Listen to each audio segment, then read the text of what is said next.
Hello, everybody, and welcome back to another Chats, Stats, and Fun Facts of 2025 season preview brought to you by the Dry Pink Dialogue. Today, we are talking about Robert Taylor, potentially Inter Miami's all-time greatest player in the mind of Saur. Saur, what is the first thing that comes to mind when I say Robert Taylor? The prodigal son, the fallen angel, so many Greek mythology characteristics that I can relate to. Honestly, I would have been the most excited about this conversation, but at this point in time, it just feels a little sad to talk about Robert Taylor. Regardless, he's still an Inter Miami player at this point in time, and that's a positive that I'm going to take. Love him. We'll continue to back him. What an amazing player. Do you want to take a guess at my fun fact? I'll give you the setup. He's right up there with Drake Calendar for the most appearances in Inter Miami history, but for an outfield player, he has the most appearances in Inter Miami history with 109. Of the current Inter Miami players, do you want to guess who's number two? Benjamin Kramaski? I think you saw the show notes. No, he I has did not. 41 more appearances for Inter Miami than number two, which is Benjamin Kramaski. He is like, as far as Inter Miami has, he is like a career player for them. It's entering year 4 for Robert Taylor.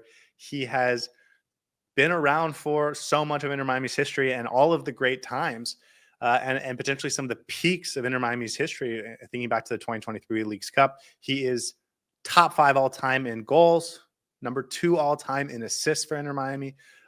He is a real player when it comes to the history of the organization at this point, at least. And he's still here. And I don't think we were 100% sure that would happen back when the season ended in November. So what's the deal with Robert Taylor? And I will say last season, 32 games, 25 starts, 1,906 minutes, 6 goals, 4 assists. But most of that came in the first half of the season because in the second half, he was seemingly ghosted by Tata Martino.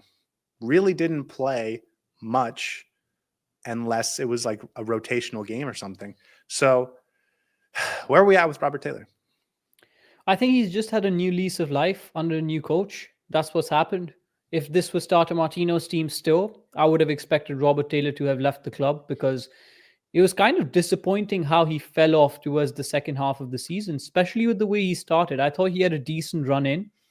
But He didn't was even good in feel the like he first. fell off from his Yeah, not performance in terms of perspective. It was just, form. It was more appearance perspective, right? yeah. Appearance wise, he just didn't show up, didn't get utilized off the bench, was not on any of the starting 11 teams, and when he was, it was sporadic and it felt disjointed, didn't have any sort of rhythm. And I don't blame him for not performing when he got the opportunities because he wasn't in the rhythm of playing regular games. And I don't want to blame Tata Martino. He must have had his reasons for that, but the reason for Robert Taylor not playing any games was obviously the coach. And now that the coach has changed, I feel like he's got a different lease of life. He started that first game against Club America. There's obviously, I think, a bigger role for him under Javier Mascherano than there would have been under Tata Martino. I don't know if it's as a starting player, but it's got a lot more interesting for us as fans because we had almost dejected ourselves to the possibility of Robert Taylor leaving.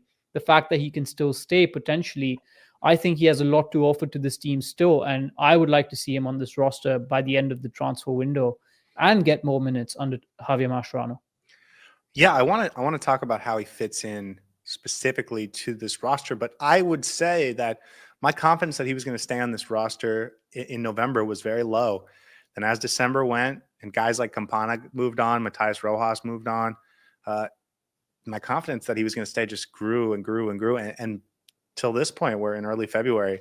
I'm 100%, I'm 95% confident he's going to be on this team this year because I think they see a role in him under Javier Mascherano. I have talked about how I think that versatility and different types of wingers is going to be how Javier Mascherano changes his game plan from game to game. I think he's going to have very similar expectations from his center backs, his fullbacks, his double pivot, his striker, and Lionel Messi. But it's the wingers, the wide midfielders that are going to be utilized in different ways based on what the opposition is bringing to the table, based on what Inter Miami is seeing in that game. And I think you have some very unique profiles on the wing right now. We talk, a guy like Fafa Picault is that speed and relentless energy, but he's not that typical classic winger that can go to his right and fire a shot or go to his left and fire a cross, that can really take guys on one-on-one, that can be both goal dangerous and can set up for their teammates. Like, he has that classic winger style to him that I do think is unique on this team from the wings. And so we talk about Javier Mascherano, him finding a new a lease on his Inter Miami life under Javier Mascherano. This feels like how he might be utilized when Inter Miami needs a guy on that left side that's going to be able to take guys on one-on-one and still play make and still score and take the shot when it's open. And we know he's got a hell of a right foot when it comes to it.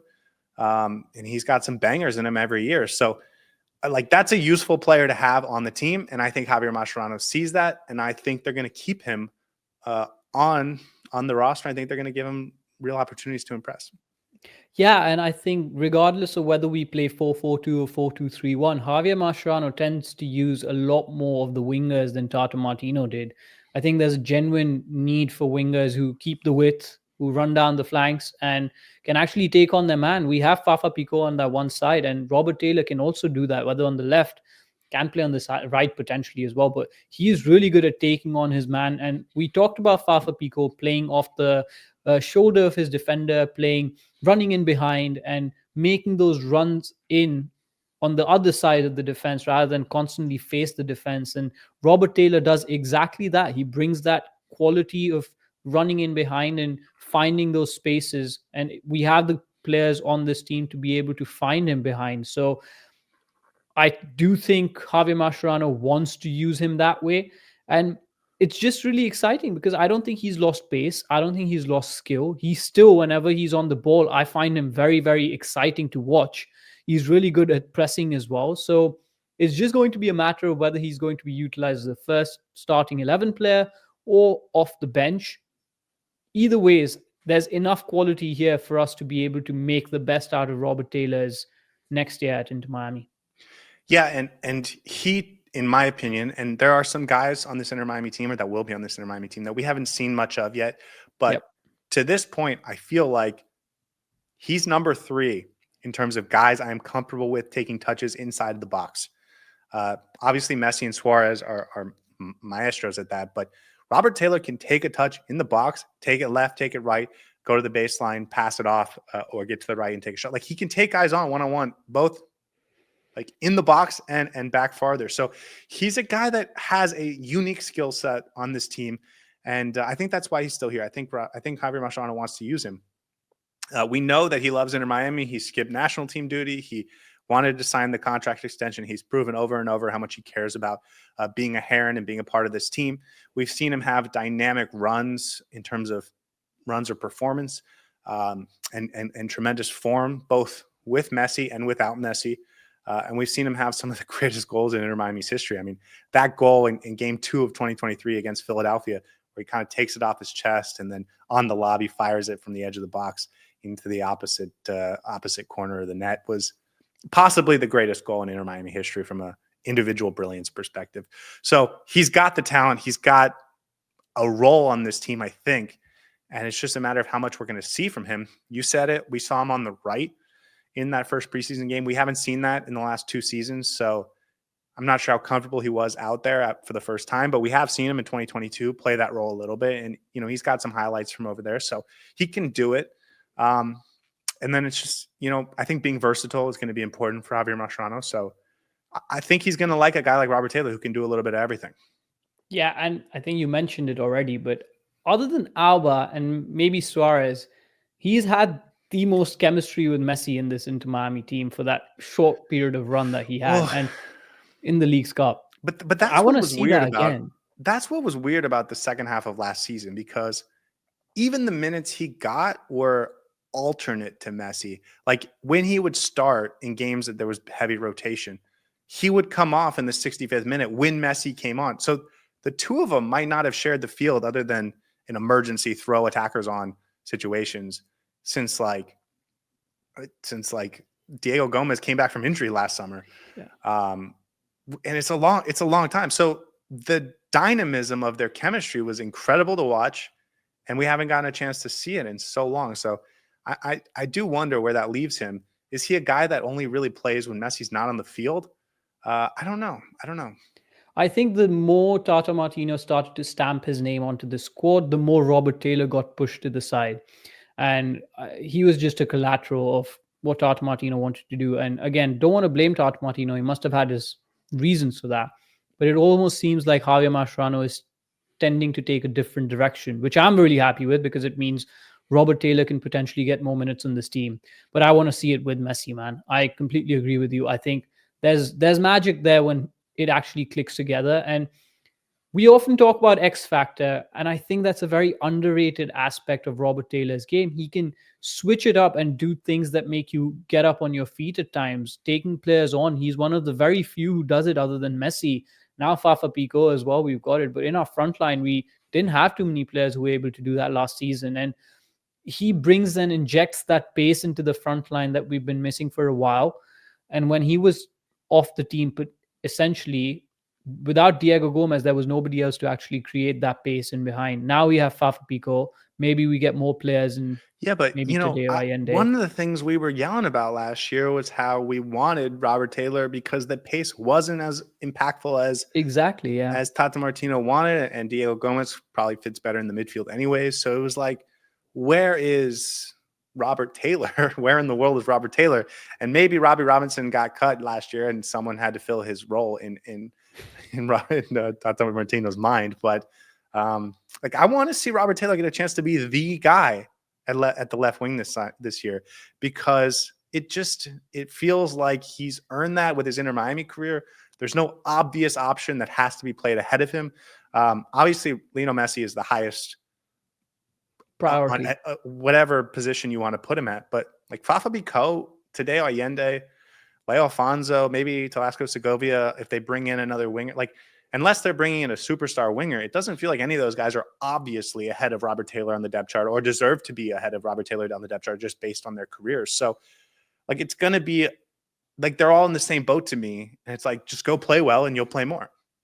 Yeah, and his service to Inter Miami, I think, warrants that he gets at least a run out. And if he doesn't perform, I'll put my hand up and be like, okay, you need to give other players a chance. But he needs to get a run out in a few games consistently to be able to actually show what he's capable of and refine his form, which I don't think ever dropped as much. He still had decent goal contributions last season, almost as many as Diego Gomez, and he potentially didn't even play half that many games. So I think there's definitely a player here, and we'll regret not using him if we let him go that easily, because he is going to bring the quality up of any other MLS team that he goes on. So I do hope we use Robert Taylor a lot more than we used him last season. Well, let's have that conversation quickly then. Is he going to be around? Because we haven't shied away from this conversation with other players. And so I feel like even though we both love Robert Taylor and we would like him to stay, we should at least mention it. There's a chance he's not. I don't know. What do you think? If you asked me this question 2 months ago, I would have said 70% gone and 30% stays. Now I'm like 70-80% stays and 20% gone. I think there are players ahead of him who might actually be moved on earlier. I think he's staying. Yeah, I think Grasso might be moved on earlier. Perhaps Drake Callender might be moved on earlier. I do think Robert Taylor stays, and I hope I'm proven right. Okay, let's get to 2025. I guess now that I'm looking at my over-under, I feel like it's a bit ambitious, but I put 26.5 starts, which is basically him being the number one left winger for 2025. Not overwhelmingly number one, but the number one left winger. I'm going to go with under. I think he might have a bit of a bench role. That doesn't say that he's not going to get minutes. I think he's going to get minutes. It's just going to be not as many starts. 26.5 is a lot, especially that we have quite a lot of competition on the wing side. And as you said, versatility. Maybe the fact that he's a versatile player, he may be used in the right or the left, so there might not be just one spot that he's been put into. But I think there's a lot of competition. We saw Benjamin Kramaski start in that right wing side ahead of Robert Taylor. So I'm going to go under 26.5, but not minutes, just games. Well, I hope he gets more than 26.5 minutes. He's a guy though. Like when we look back at the happiest moments, you know, we think about Ian He's an Frey. OG. Yeah, we think about Ian Frey having those big moments. We think about Yannick. Like it's not the big moments from Suarez. I mean, those are cool, but they're not like the heartwarming ones. I think Robert Taylor might give us some heartwarming. He's our moments boy, man. And at the end of the day, he's one of the last originals left on the squad. And whenever he leaves into Miami, it's going to be one day. That's going to be a sad day. We're going to show up in tuxedos to commemorate Robert Taylor's into Miami career when that happens. But until then, let's enjoy him. That. Yeah, we I was ready, that, man. and it never came. It just hasn't happened. So it good for us. So yeah. All right, man. Anything else for Robert Taylor, or can we see you guys in the next one? When we do the draft, I want to pick him top 5. So Javier Mascherano, I know you're listening to me. No, play him because he has quality. Play him. All right, that's it. All right, guys. Thanks for watching. We'll see you tomorrow in the next one. Hey everybody, thanks for tuning in. Do us a favor and hit that like and subscribe button. Since our first viewer, sharing this with you all has been the very best part. So from the beginning until the end, thank you for being a part of this and have a wonderful day.